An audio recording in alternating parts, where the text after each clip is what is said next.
जान लेंगे, फिर देखो या करीब जान लेंगे। क्या हमने जमीन को बिछोना नहीं बनाया और पहाड़ों को उसकी मेखें नहीं ठहराया? और हमने तुमको जोड़ा जोड़ा पैदा किया और नींद को तुम्हारे लिए मूजिब आराम बनाया और रात को पर्दा मुकर्रर किया और दिन को माश का वक्त करार दिया और तुम्हारे ऊपर 7 मजबूत आसमान बनाए और आफताब का रोशन चराग बनाया और नुचड़ते बादलों से मूसलाधार में बरसाया ताकि हम उससे अनाज और नबातात पैदा करें और घने घने बाग। बेशक फैसले का दिन मुकर्रर है, जिस दिन सूर फूंका जाएगा तो तुम लोग फौज दर फौज मौजूद होगे और आसमान खोला जाएगा तो उसमें दरवाजे हो जाएंगे और पहाड़ चलाए जाएंगे तो वो रेत होकर रह जाएंगे। बेशक दोज़ख घात में है, यानी सरकशों के लिए कि उनका वही ठिकाना है, इसमें वो सदियों पड़े रहेंगे। वहां न ठंडक का मजा चखेंगे न कुछ पीना नसीब होगा मगर खौलता पानी और बदबूदार पीप। ये बदला है उनके अमाल के मुआफिक।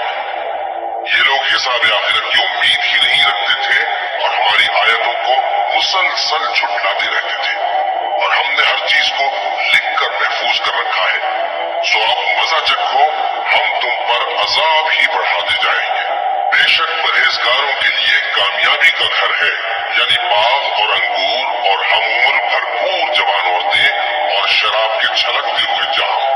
वहाँ वो न बेहूदा बात सुनेंगे न झुठलाने की बातें। ऐ नबी सल्लल्लाहु अलैहि वसल्लम, ये तुम्हारे परवरदिगार की तरफ से सिला होगा जो हिसाब के मुताबिक इनाम होगा। वो परवरदिगार कि जो कुछ आसमानों और जमीन में और जो इन दोनों के दरमियान है सबका मालिक है, बड़ा मेहरबान है, किसी को उससे बात करने का यारा न होगा। जिस दिन जिब्रील अमीन और दूसरे फरिश्ते सब बांध कर खड़े होंगे तो कोई बोल न सकेगा मगर जिसको रहमान इजाजत बख्शे और वो बात भी दुरुस्त ही कहे। ये दिन बरहक है, बस जो शख्स चाहे अपने परवरदिगार के पास ठिकाना बना ले।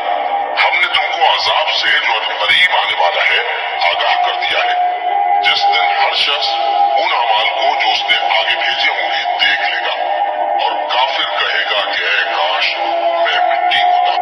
शुरू अल्लाह का नाम लेकर जो बड़ा मेहरबान निहायत रहम वाला है।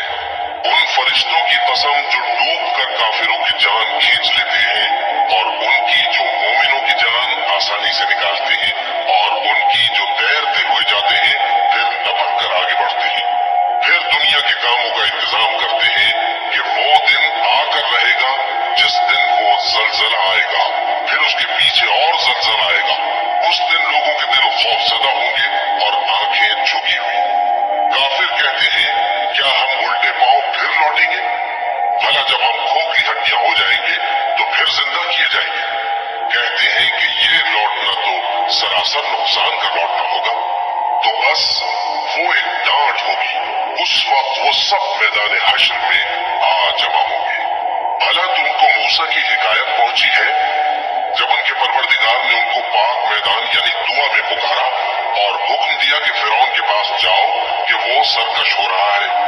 फिर उससे कहो कि क्या तू चाहता है कि पाक हो जाए और मैं तुझे तेरे परवरदिगार का रास्ता बताऊं ताकि तुझको खौफ पैदा हो।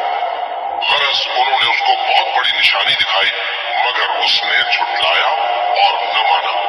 फिर लौट गया और तदबीरें करने लगा। सो उसने लोगों को इकट्ठा किया, फिर बुलंद आवाज से बोला। सो कहने लगा कि तुम्हारा सबसे बड़ा मालिक मैं हूँ। तो अल्लाह ने उसको दुनिया और आखिरत दोनों के अजाब में पकड़ लिया। जो शख्स अल्लाह से डर रखता है उसके लिए इस किस्से में इबरत है। भला तुम्हारा बनाना मुश्किल है या आसमान का? अल्लाह ने उसको बनाया, उसकी छत को ऊंचा किया, फिर उसे बराबर कर दिया और उसी ने रात तारीख बनाई और दिन को धूप निकाली और उसके बाद जमीन को फैला दिया। उसी ने जमीन में से उसका पानी निकाला और चारा उगाया और उस पर पहाड़ों का बोझ रख दिया। ये सब कुछ तुम्हारे और तुम्हारे मवेशियों के फायदे के लिए किया।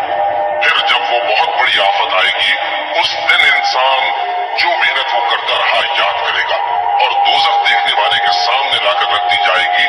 अब जिसने सरकशी की